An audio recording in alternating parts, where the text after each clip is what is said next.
We're all getting to love our battery vehicles, but unfortunately we're also getting used to drinking bad coffee in motorway service stations for a good few hours while it charges up. But what if we could get all of our sustainable energy in 3 minutes and be on our way?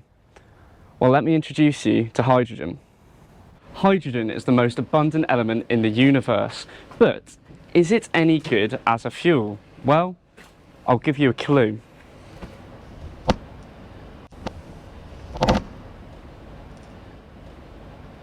Well, it looks pretty good to me, but we have lost a lot of energy as heat, light and sound.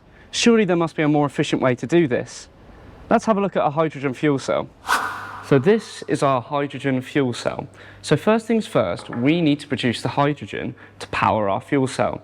Here, we're using solar panels to provide the energy to electrolyse our water. So what does the electrolysis mean?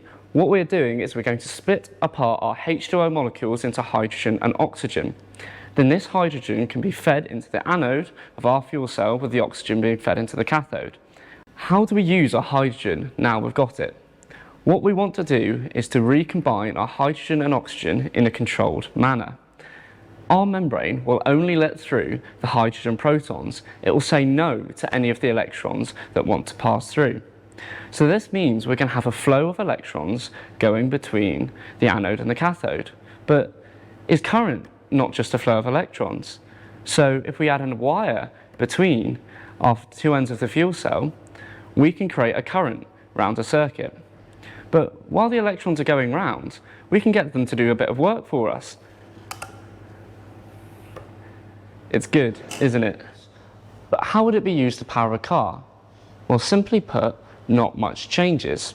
So instead of using our fuel cell to power a fan, we can use it to just drive an electric motor to power a car. But imagine the only waste product coming out the exhaust of your car is water.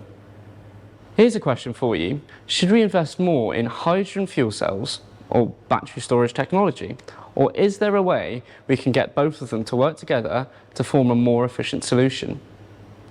More information on battery technology can be found in one of our other videos that you can find on NGBAM. But if the tech is this good, then why doesn't everyone have one? Factors including efficiency, infrastructure and most importantly cost have limited the sale of hydrogen fuel cell cars. But why do they cost so much?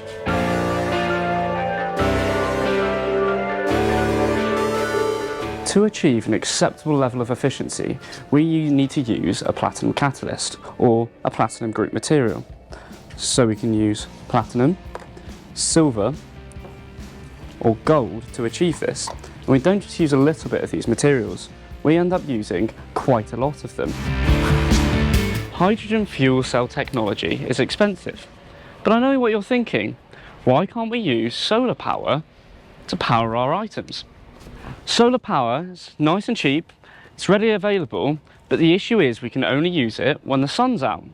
So we introduced the idea of using hydrogen as a vector for energy storage.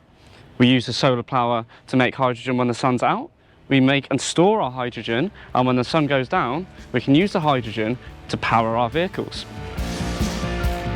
Whether it be for powering our homes or powering our cars, sure, hydrogen fuel cells might be expensive in the short term, but as a sustainable option, it won't cost us the earth.